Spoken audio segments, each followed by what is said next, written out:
అనగనగా ఒక ఊరిలో ఒక యెషయను కుర్రవాడు ఉండేవాడు. ఆ బాలుడు ప్రతిరోజు ఆడుకోవడానికి తన పెరట్లోకి వెళ్ళి అక్కడ సమయం గడిపేవాడు. ఆ బాలుడి చూపు ఒక చెట్టు మీద పడింది. ఆ చెట్టు మీద గూడు కట్టుకుని ఉన్న ఒక పిచ్చుక కనపడింది. ఆ పిచ్చుక నిండు గర్భవతి. తను ఆహారం కోసం బయటకు వెళ్ళలేని పరిస్థితిలో ఉంది. అది గమనించిన బాలుడు ఆ పిచ్చుకకు సహాయం చేయాలని నిర్ణయించుకున్నాడు. తక్షణమే ఆ బాలుడు గృహములోకి వెళ్ళి జొన్న విత్తనాలను తీసుకువచ్చి ఆ పిచ్చుక గూడు కట్టుకుని ఉన్న చెట్టు కింద ఆ విత్తనాలను ఉంచాడు. అది గమనించిన పిచ్చుక ఎంతో సంతోషంగా ఆ విత్తనాలను తీసుకుని ఆ బాలుడి మంచితనానికి ధన్యవాదాలు తెలిపింది. ఈ విధంగా ఆ బాలుడికి ఆ పిచ్చుకకి మంచి స్నేహబంధం ఏర్పడింది.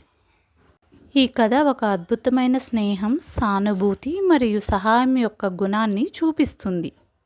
ఈ కథ మీకు నచ్చినట్లయితే లైక్ చేయండి, షేర్ చేయండి, సబ్స్క్రైబ్ చేయండి.